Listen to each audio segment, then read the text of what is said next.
വലിയ വലിയ കോടിക്കണക്കുകളോ ബ്രഹ്മാണ്ഡ VFXോ CG വർക്കുകളോ ഇല്ലാത്ത സ്ഥിരം ക്ലീഷേ ബോംബ് പടങ്ങളിൽ നിന്ന് മാറി ബോളിവുഡിൽ നിന്ന് നല്ലൊരു കൊച്ചു ചിത്രം ഇപ്പോൾ നെറ്റ്ഫ്ലിക്സിൽ റിലീസായിട്ടുണ്ട്. ആമീർ ഖാൻ്റെ പ്രൊഡക്ഷനിൽ കിരൺ റാവുവിൻ്റെ ഡയറക്ഷനിൽ വന്ന ഒരു നല്ല സിനിമ ലാപത്ത ലേഡീസ്. കഥ നടക്കുന്നത് നോർത്തിലാണ്. അവരുടെ ആചാരപ്രകാരമുള്ള കല്യാണത്തിന് ശേഷം വധുവും വരനും ഭാര്യ വീട്ടിൽ നിന്ന് ട്രെയിനിൽ വരികയാണ്. എന്നാൽ രാത്രി ട്രെയിനിൽ വെച്ച് വധു മാറിപ്പോകുന്നു. തുടർന്ന് അങ്ങോട്ടുള്ള ഒരു 1.25 മണിക്കൂറാണ് കഥ.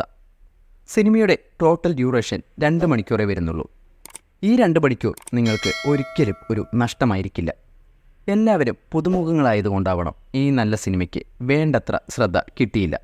എന്നാൽ നെറ്റ്ഫ്ലിക്സിൽ റിലീസിന് ശേഷം നല്ല അഭിപ്രായമാണ് ലഭിച്ചുകൊണ്ടിരിക്കുന്നത്. ചിത്രം ഹിന്ദിയിൽ മാത്രമേ ഇപ്പോൾ അവൈലബിൾ ആയിട്ടുള്ളൂ. മേ ബി ഇനി ഡബ്ഡ് വേർഷൻസ് വരുമായിരിക്കാം. പക്ഷേ ഈ ചിത്രം ഹിന്ദിയിൽ തന്നെ നിങ്ങൾ കാണാൻ ശ്രമിക്കുക. 2 മണിക്കൂർ അവരുടെ കൂടെ ട്രാവൽ ചെയ്യുന്നൊരു ഫീലായിരിക്കും നമുക്ക് ലഭിക്കുക. അനാവശ്യ കൊമേഴ്ഷ്യൽ എലമെൻറ്റുകളൊന്നും കുത്തിനിറയ്ക്കാതെ സിമ്പിളായി കഥ പറഞ്ഞു പോകുന്ന പല സീരിയസ് വിഷയങ്ങളെയും കോമഡി രൂപത്തിൽ നല്ല രീതിക്ക് പ്രസൻറ്റ് ചെയ്തിട്ടുമുണ്ട്. ഇതുപോലൊരു സിനിമ പ്രൊഡ്യൂസ് ചെയ്ത് റിലീസിനെത്തിച്ച ആമീർ ഖാനെ പ്രശംസിച്ചേ മതിയാകൂ. മിസ്റ്റർ പെർഫെക്ഷനിസ്റ്റിൽ നിന്നും ഒരു പെർഫെക്റ്റ് സിനിമ. ബോളിവുഡിൽ നിന്ന് ഈ അടുത്ത് കണ്ട 12th ഫെയിലിന് ശേഷം മറ്റൊരു നല്ല കണ്ടന്റ് മൂവി, അതാണ് ലാപത്ത ലേഡീസ്. എല്ലാവരും ഈ സിനിമ ഒരു തവണയെങ്കിലും കണ്ടിരിക്കണം. കണ്ടവരുണ്ടെങ്കിൽ നിങ്ങളുടെ അഭിപ്രായം പറയുക.